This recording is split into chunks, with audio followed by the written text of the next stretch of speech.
Hi, I'm Peter Adamson, and you're listening to the History of Philosophy podcast, brought to you with the support of the Philosophy Department at King's College London and the LMU in Munich. Online at www.historyofphilosophy.net. Today's episode will be an interview about medieval medicine with Monica Green, who is professor of history at Arizona State University. Hi, Monica. Hello, how are you today? I'm good. Thanks for coming on the podcast. Thank you. We are going to be talking about medieval medicine. And let's start with what I think is a very basic question of how we know anything about medieval medicine. There are quite a number of surviving treatises on medical subjects, so that's obviously one body of literature that we can draw on. But I know from reading your work that you also think historians of medicine should be drawing on a wider range of texts. So, for example, you mention legal treatises, and we can probably also learn something about medieval medicine from artifacts of physical things like, say, talismans or even medical instruments. So there's probably a lot you could say here, but could you give us some kind of idea of the range of sources that we can draw on as historians here? Certainly. One of the things I'm trying to do is persuade general historians that the work of telling the story of the history of health and the history of disease is everybody's job, is that everybody who ever lived had a body. Probably most people who ever lived had something go wrong with their body at some point. You know, they stubbed their toe, they had a cut, or, and then the whole range of other kinds of disease. So health is an issue that affects everyone, and it's certainly a concern for a lot of people in terms of the choices they make about how to live their lives. So as something that's pervasive in society, basically almost anything can be used potentially as a source to tell us something about ill health, about attempts to preserve health when it's already there, and to alleviate conditions when something about the body goes wrong. The medical texts that you referred to, they're the low-hanging fruit, just because their relationship to medicine is so obvious. And in that respect, we haven't even touched a fraction of the material that's out there in terms of finding these sources, identifying what they are, where they came from, who wrote them, how they circulated, and then what their content is in terms of the actual ideas they're carrying forward about medicine, about the humors, about the structure of the body. So there's that entire range. And as I said, they're the low-hanging fruit in the sense that they're readily identifiable. Finding other kinds of sources is more of a challenge for the simple reason that their medical content won't necessarily be flagged. So when an archivist is describing some document, they will describe who it's written by, who it's written to, the date, place, basic sorts of things. But they won't say that, in this letter, King X was telling his advisor about, please acquire these other kinds of medical ingredients for me because I have need to treat my gout. So there's ways in which medical concerns might be represented in the documents. But we, as unless we're experts in that particular archive, we won't know that. We won't have that level of the detail. And so you mentioned that legal sources. The one legal source that I have used in detail was actually brought to me by another historian. So the other historian had already found it, and he consulted me about it, and basically we worked on it together. He is a legal historian and I as a medical historian, trying to work through the case of, and it was an amazing case of a midwife who was accused of murder of one of her patients, and really can get into great levels of detail, where this was the one of the many things that were fascinating about it. You really have to go into what were the conceptions of the physiology of the female body. This was a case of childbirth, where the woman had given birth to her child by a first midwife who was already present at the birth, but then the placenta was retained after the birth. And so a second midwife was called to help with the retained placenta. And then the woman, the new mother, died soon after that. But the point is that we had to go through all of the ideas about the retention of the placenta. How risky was it? And to what extent fault can be laid at the door of a medical practitioner. I mean, this is still a period where there aren't very well-developed ideas about medical malpractice, but clearly there was debate, and that was the context of this trial. Is this a case where the woman would have died anyway?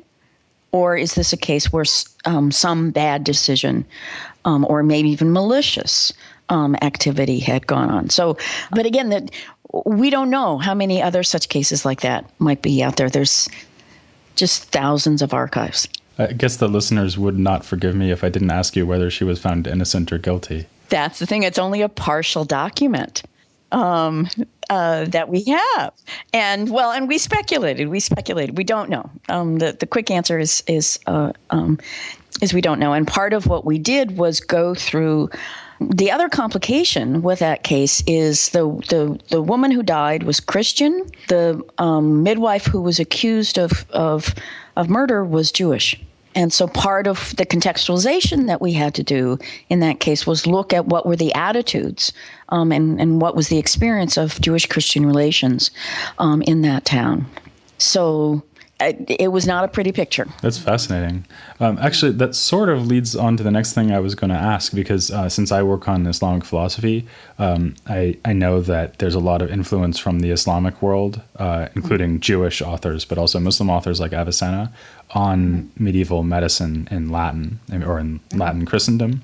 And I'm wondering, so since I know that they knew Avicenna, for example, very well, I'm wondering whether these sources from the Islamic world even dominate in the medieval period. I mean, how well do they know, let's say, Hippocrates and Galen? Or do they even get most of their Galenic medicine indirectly over authors like, say, Avicenna, Averroes, other authors from the Islamic world? That's such a wonderful question, and it's a question that has driven a lot of work in the intellectual side of the history of medicine, which parallels a lot the history of philosophy and also the history of science, is looking at texts, looking at the development of theoretical concepts, and then looking at the transmission of those concepts, both within linguistic traditions and across linguistic traditions. So the phenomenon, first of all, the phenomenon of translation in medicine parallels the translation of scientific texts and to an extent parallels the translation of philosophical texts.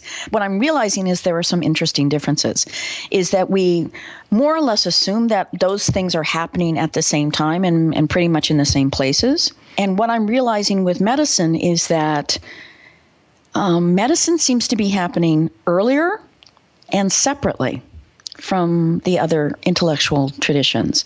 So one of the people I'm working on now is someone named Constantine the African.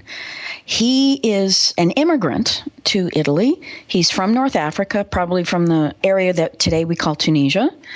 And we don't really know the circumstances of why he left Tunisia, why or how he came to Italy. But certainly he came, and he first goes to the coastal town of Salerno and then goes to the monastery of Monte Cassino, which is just south of Rome. And he spends the rest of his life there, translating works from Arabic into Latin. The work that he's doing in translation precedes the main period of translation of scientific texts by almost a century. And also philosophical texts, actually. Yes. And he's been the biggest mystery in all of this. I mean, again, as I just said, we don't know his motivations. The fact that he comes Monte Cassino at this time, the monastery where he's at, it's the foundation of the Benedictine order, and it is one of the most amazing places. And it's during the period that he's there, it's the site of an amazing investment in renewal and rebuilding the site of the monastery. There's an amazing new basilica that is opened in this period. And the library is growing. And one of the things that we're learning about what Constantine was doing is we've always seen him as a translator from Arabic into Latin, as if it's just kind of this 2-point from point A to point B, and then that's all that's involved. What we're realizing now is that even before Constantine arrived, somebody at the monastery, we don't know who, is already going through older Latin works in medicine, is collecting a lot of these things, and is editing. I mean, from comparing 2 or 3 different copies of a text and trying to find out, okay, do we have even a good text in front of this? Have we correctly transcribed these Greek words or translated these Greek words? So there's a tremendous amount of editing work. And in a topic as technical as medicine, editing work necessarily involves analysis. It's not going to be immediately obvious to you which of 2 alternatives of a spelling of a word is the correct one, because you have to figure out what the word means. What physiological process is this referring to, or what part of the body is this referring to? So the work of translation is it's much more contextually nuanced than we thought.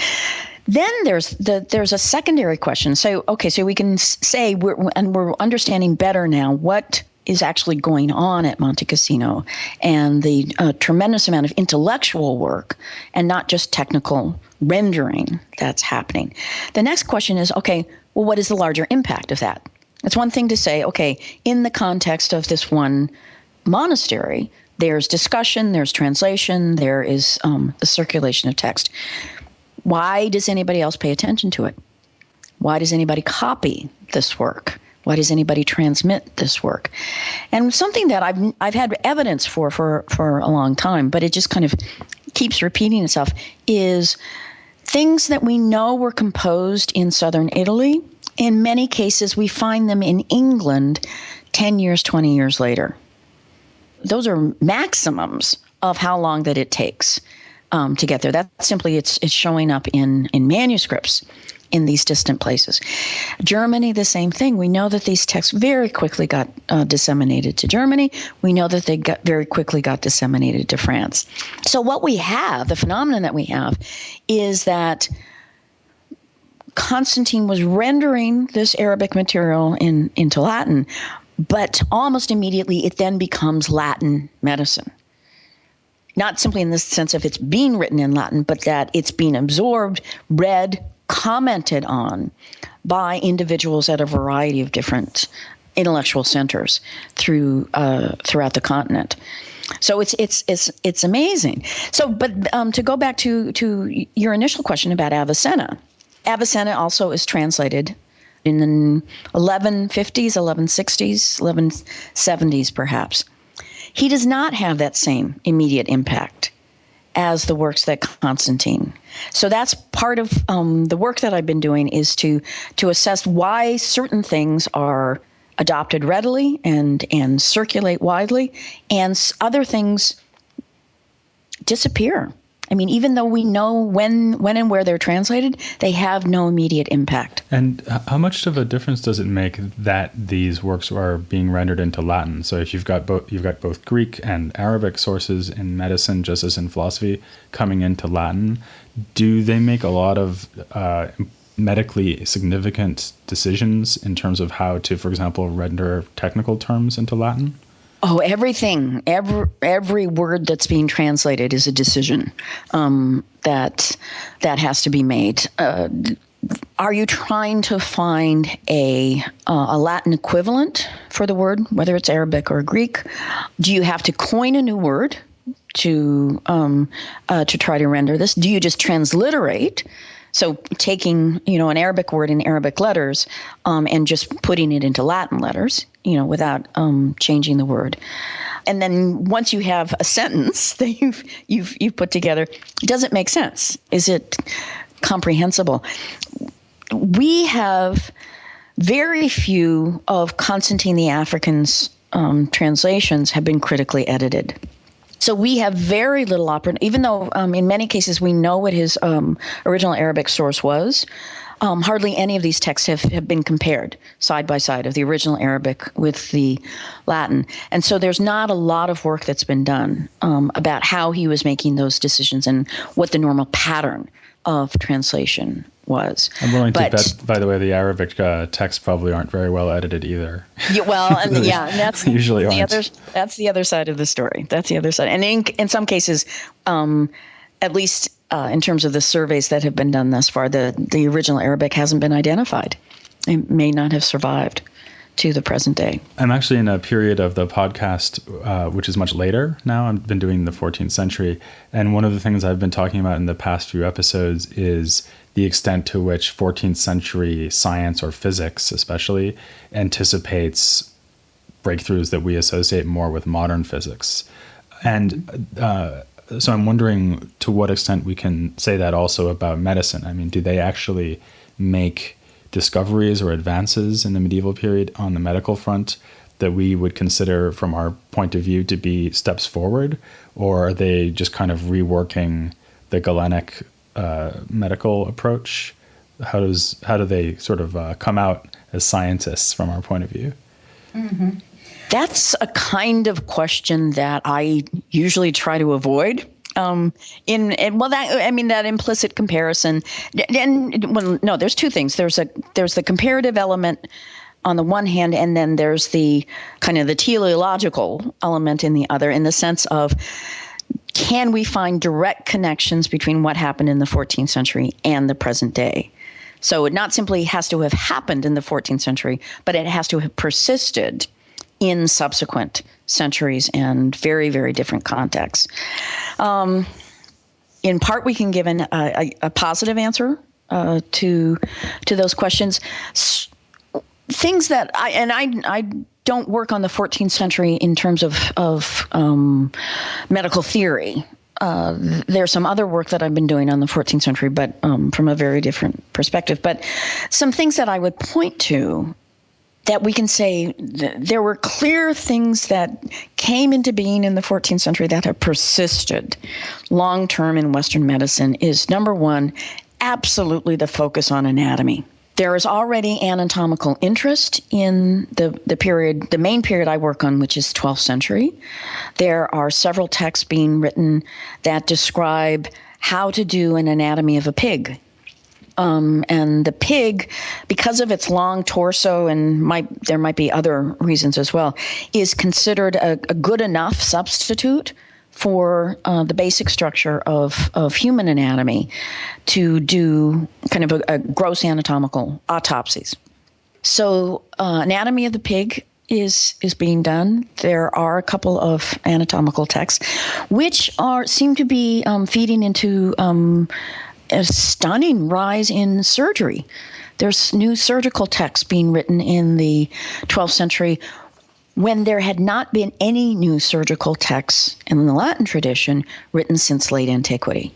So after 600-700 year gap, surgery suddenly comes into to its own. So that's in the 12th century. But in the 14th century, as I said, with the increasing development of the practice of human anatomy, some of which is investigative, some of which is forensic, in the sense of attempting to determine cause of death. Some of it is also pedagogical or even exploratory, in the sense of actually trying to get a better understanding about the structure of the human body and the physiological processes that are tied to certain parts of the anatomy. Also in the 14th century, I would say there are some major developments in pharmaceutics in terms of new processes, new chemical processes that are being used. Distillation is more regularly being used as a way to bring out what is considered to be the essences of natural medicinal products, and attempts to formalize and regularize that. So there is some way in which some of that work is being quantified as well. And the other thing that I would say is distinctive is much more regularized attention to public health, to ways in which there should be some kind of legal responsibility of urban communities to preserve health of their communities. And there's really, and an important development in that respect is that it's very, very clear now that a lot of that work in terms of the legal aspects of public health starts well before the Black Death. That it's not simply a reaction to this new epidemic disease, that these are basically urban concerns, is that when you're gathering a large number of people together, it matters that you can make sure the water supply is good, make sure that the sewers are functioning well. Yes, I think there's a lot of development in this period. That's clearly what you just mentioned is clearly the thing that would leap to mind in terms of public health, but actually medicine generally for the 14th century is the Black Death. There must have been theories that actually passed around in the medical community. I mean, obviously there were lots of ideas about what was causing the Black Death other than just the wrath of God. But what did the medical writers make of the Black Death? I think crucial for understanding how we read medical texts that describe the Black Death now is that it's very clear that they are dealing with a brand new disease. This is, in modern terms, we would call this an emerging disease, something that they have never seen before. Plague had been present in Europe before, but so far as we can tell, most of the Latin medical writers don't see a connection. They don't see it as something, we've been through this before, there are earlier medical descriptions of this, let's dig them out and restudy them. In the Islamic world, that's different, because Islam arises during the time of the Justinianic plague. There is discussion of plague, not in the Quran and not in the directly in the Hadith, but then it's discussed in other literature as well. So there is a tradition in Islamic thinking or in texts written by Islamic scholars where they see the continuity, or they see they don't have to start from scratch in conceptualizing the disease. Whereas for Latin authors, it is completely new.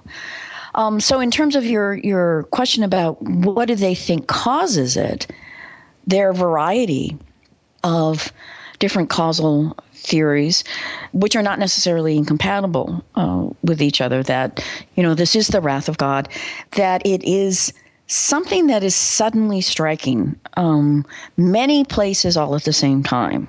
Again, we've had this narrative about the arrival of the Black Death in the Mediterranean basin, in North Africa, and in Europe. We've had this for very long time, but it's very interesting the ways in which the new genetic understanding of the history of the strains of plague that struck the Mediterranean and Europe in this period is reinforcing the narratives that we already had. This really is coming very suddenly, very quickly, without any framework in which to explain it.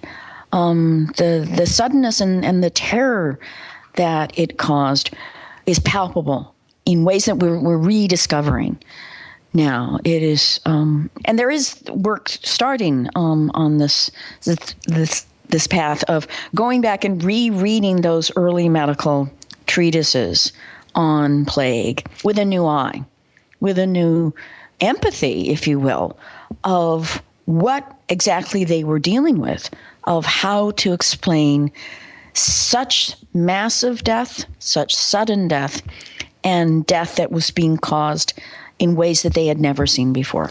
One other thing you've worked on a lot in your research into medieval medicine is gender and medicine. And again, there's a lot we could talk about here, but I was wondering if you could just sketch for us a few of the avenues of research one could follow here. I mean, obviously, one thing would be the treatment of women patients, who are presumably about half of patients. And the other thing would be female medical practitioners, just like we have female philosophers, and increasingly, in fact, have female philosophers in the 14th century, for example. Were there female physicians? You already mentioned midwives would be another kind of medical practitioner who's a woman. What's the general picture, or does it really vary quite a bit in time and place through the medieval period? What I've done in my work with respect to women and gender is actually look at three questions. Is how are women problematized as a category within medical understandings about physiology? So to what extent is there a generic, basic human physiology that then, in terms of conceptualizing physiology, conceptualizing pathology, do you see a generic human body and then specific things that have to do with the male genitalia, with the female genitalia, and so forth? Or is there the assumption that the normal human body is male, and then everything about the female body is different and potentially pathological? Or is there a way in which, there's some other combination of that? But asking this question of how does sexual difference function in medical conceptualization, or even how much is it gender, in the sense that something is mutable in terms of the expectations of the society. So just looking at the content of medical writing about women. Then I've looked at the question of to what extent did women contribute to those traditions? So women as authors of medical texts, women as readers of medical texts, or women as audiences of medical texts in any kind of way.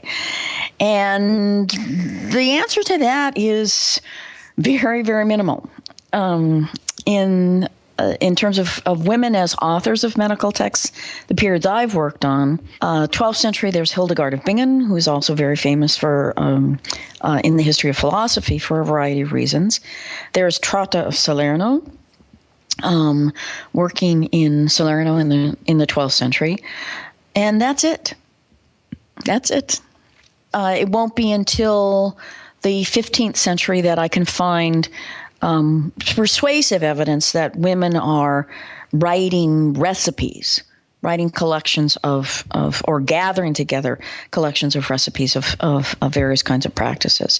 Now, as you already know from the work in the history of philosophy, what gets written down is not the totality of what is said, is debated, is the discourse that goes on in any community. And so then the next question is, how are women practicing medicine, even though they might not necessarily be creating a written record of what they're doing? And in that respect, I have found there's a variety of evidence. But the biggest thing that I did in my own work was ask this question about literacy. Because what literacy means, I think, for looking at women is, do you have the opportunity to engage in dialogue with people who are not present? That's really what writing does. It allows us to have dialogue, or even if it's not dialogue in the sense of it's going back and forth, that you can actually set up lines of communication across space, but across generations.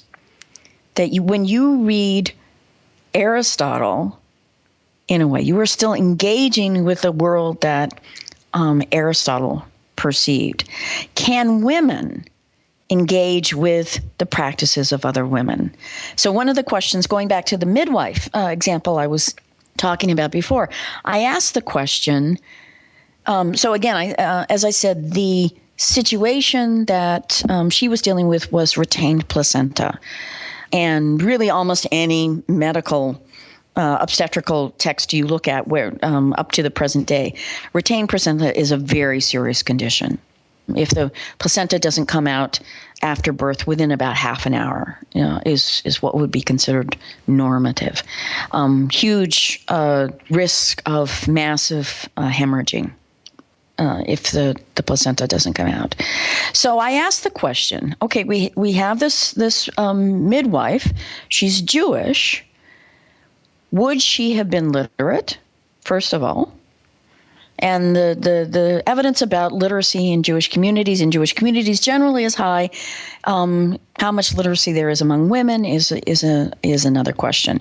Could she have read either Hebrew texts on obstetrics or Latin texts on obstetrics? Could she have participated in this longer discourse about what do you do when the placenta is retained?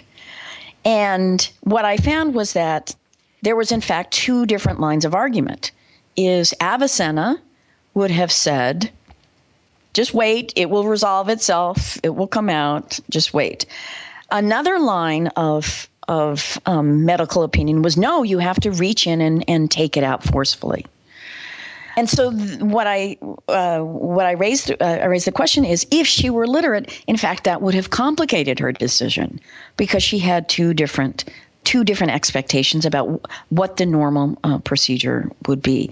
So for me, it matters very much whether or not women can participate in these traditions of passing lore on from person to person, from generation to generation, and from country to country. Very long distance transmission of information like that. Overall, my answer was that the evidence was very, very slim. That there were not simply that there were so few women as writers, but very few women who could be documented to own medical texts.